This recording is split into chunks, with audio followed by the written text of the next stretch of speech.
Hi, welcome to ADI Technical Training. I'm Matthew.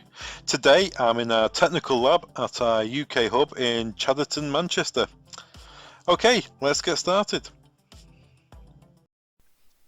In this video we're going to look at the accessories needed to make an access control system work. It's the parts required to make a system complete. So one of the must-have devices for most access control is a request to exit button, an exit button. You'll find these on doors which have mag locks, or they have solenoid bolts, electric bolts, anything like that where there's no handle to get out. You would need an exit button.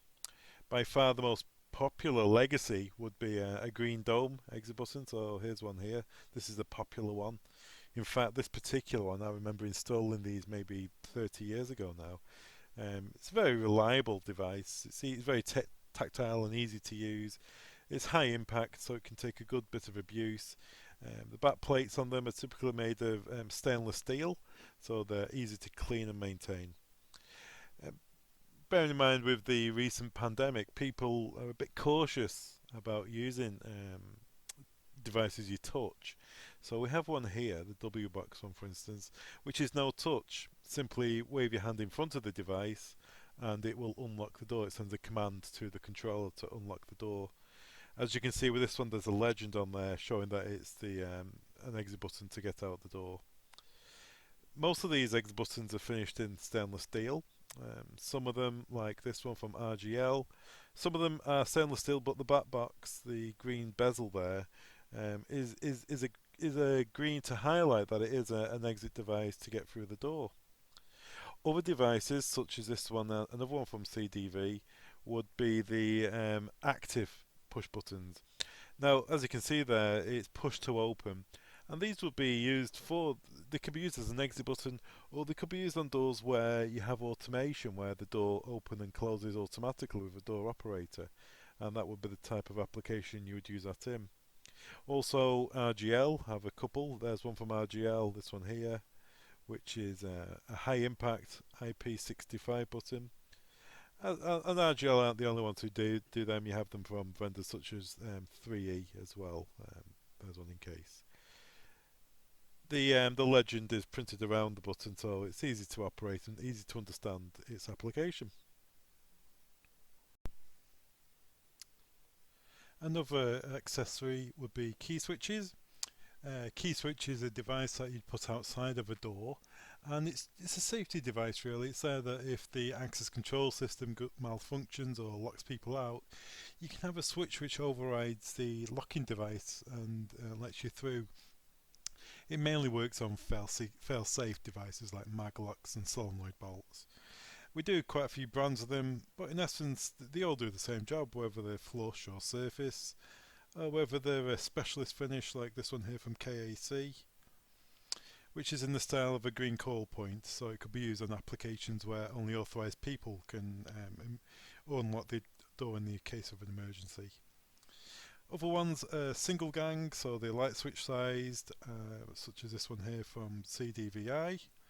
Now this one here is used for automatic doors. So you can see you've got three positions on the key switch. Auto, door free, so the door opens and stays open, or door open, and that's where the door is unlocked basically. Other specialist ones are for automatic venting systems, like the yellow one here from KAC. And then we have key switches which are used for applications which can switch mains, such as this one here from 3E.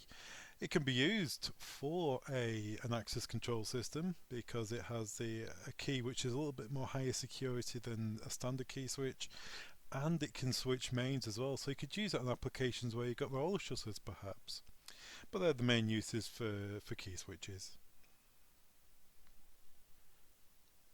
Door loops are the devices which allow you to bring a cable from a door frame to the door.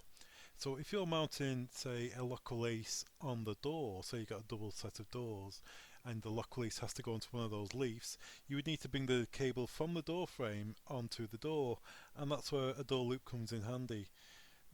One of the main uses is to stop that cable being exposed. It's inside a conduit, it's not easy to get to, and even things like accidental damage can be achieved because it's surrounded in a metal enclosure. So if we have a look at this one here from Wbox, for instance, you can see it's the conduit is flexible, so it can open and close with the door itself, and you have the metal fixing tags on the end there, so it helps you make a little junction in the end of the enclosure if you need to. Some door loops are surface mounted, and some, like the CDVI one, some are mortised, they're concealed within the door frame in the edge of the door, and that adds that extra level of security to the system.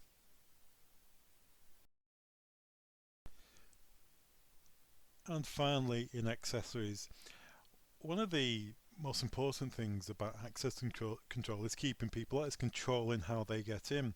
So you could spend hundreds or thousands of pounds with the technology we've mentioned, using the keypads or facial recognition terminals, swipe cards, MyFair readers, anything like that. And the door has a very good locking system. It could be anything as basic as a lock release for a rim night latch, a Yale lock, to a mag lock, to solenoid bolts or high spec solenoid bolts or lock releases, and it simply allows you to open the door and get back and get into the building.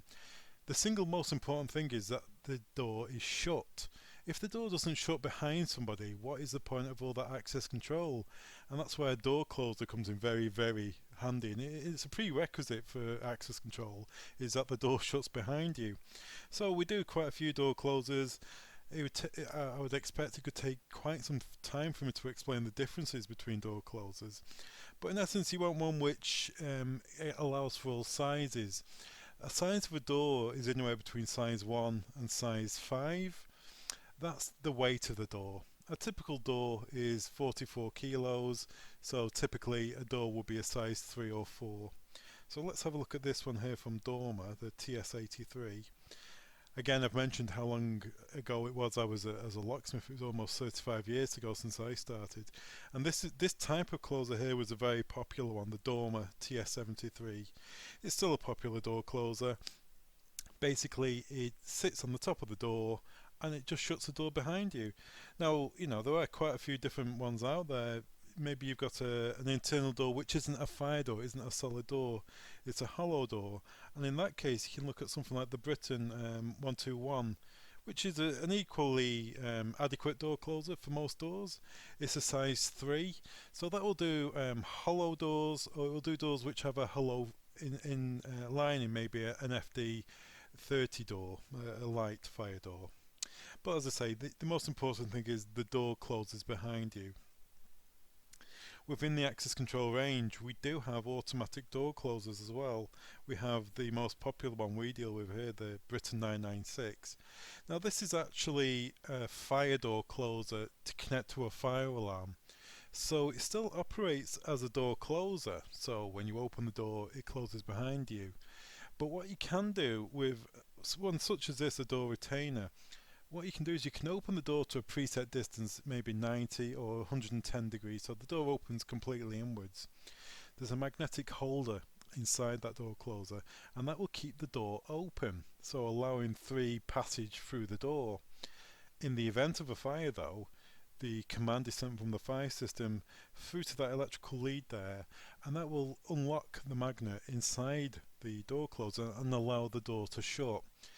When there is a fire, you want doors shut and to stay closed, because they will contain the fire if it's a fire door, and also not as much oxygen can get to the fire, so you're reducing feeding the fire as well.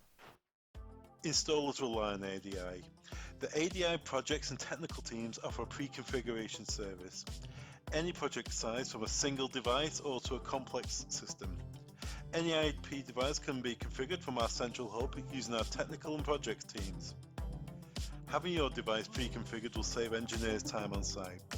We can set your IP address, the gateways, and in addition we'll make sure your device has the latest firmware on board. Simply get in touch with your ADI sales contact or email the projects team. Thanks very much for watching. All the products mentioned in this training video can be found on our website. Links are below. Don't forget to subscribe. Thanks very much.